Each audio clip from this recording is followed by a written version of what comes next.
Wish for a Fish, All About Sea Creatures by Bonnie Worth. I am the Cat in the Hat, and I hear that you wish to go down to the sea and visit the fish. So climb aboard the USS Glubber. It's made out of shark skin and some very fine rubber. It will take us down deep, deep under the sea, and we'll start at the top and go as deep as can be. The top parts are sunny, and the bottom parts are black. We'll go to the bottom, and then we will come right back. We'll go through the sunny zone, twilight zone, dark zone, and abyss. The trench at the bottom you won't want to miss. The sunny zone, sea level to 660 feet. The sunny zone is where most of our sea visits starts. Most of our sea life is found in these parts. The law of the sea is the same on land. I'll call it the food chain, so you'll understand. Big fish eat smaller fish, and so on until you get down to one of the tiniest, krill.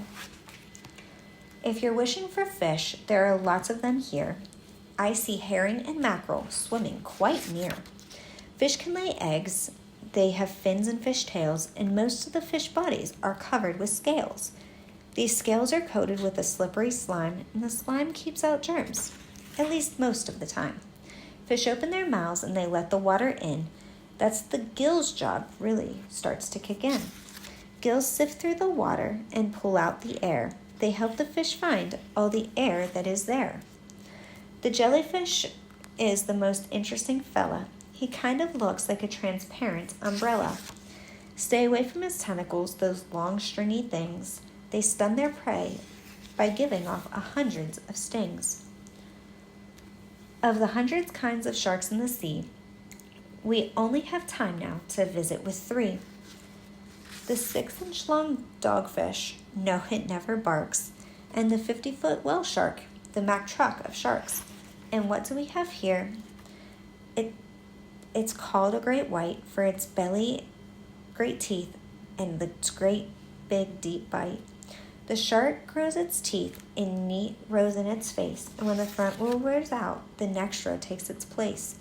Shark bodies are kind of made of the same kind of stuff as your ears and your nose. That's what makes them so tough. The stuff is called cartilage, and it folds and it bends, and when it is torn, the cartilage mends. What else can we see in the nice sunny waters? Oh, say, see a manatee and her calf daughter. Manatees are mammals like you and me. They have lungs and give milk for their babies, you see. Another sea mammal we'll see is the whale. It's the largest of mammals we'll see without fail. The great whale family is split into 2, toothed whales like the orca and baleen like the blue. Baleen fills the blue whale's mouth like a grill, and the water strains through and strains out all of the krill. The blue whale weighs tons, maybe 90 or more. It's bigger than even the biggest dinosaur. The toothed whales are orcas, and few can defeat them. They like to hunt seals, to catch them and eat them. The narwhal's one tusk sticks out like a horn. It looks so much like a one-horned unicorn. All whales hold their breath when they dive down below, and when they come up, they let it out with a big old blow. Before we go deeper, let's wave hello to our mammal pals, dolphins. That's them down below. A dolphin can see at night. Wonder why? Echolocation. It works like an eye. It sends out a click, and the click bounces back. The sound of the click helps the dolphin keep track of where it is going and which fish are where, and whether some foe like a shark might be there. Shark, shake hands with an octopus, isn't it great? It's arm after arm just for hugging. Yikes, 8. Dear Dick and Sweet Sally, tell me, what do you think if I told you the octopus shoots out dark ink? It squirts out the ink in its enemy's face and then swims away to find a much safer place.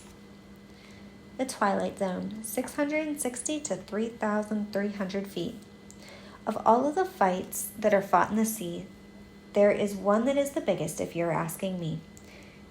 Do I hear you asking? I'm so glad that you did. It's the sperm whale versus the giant squid.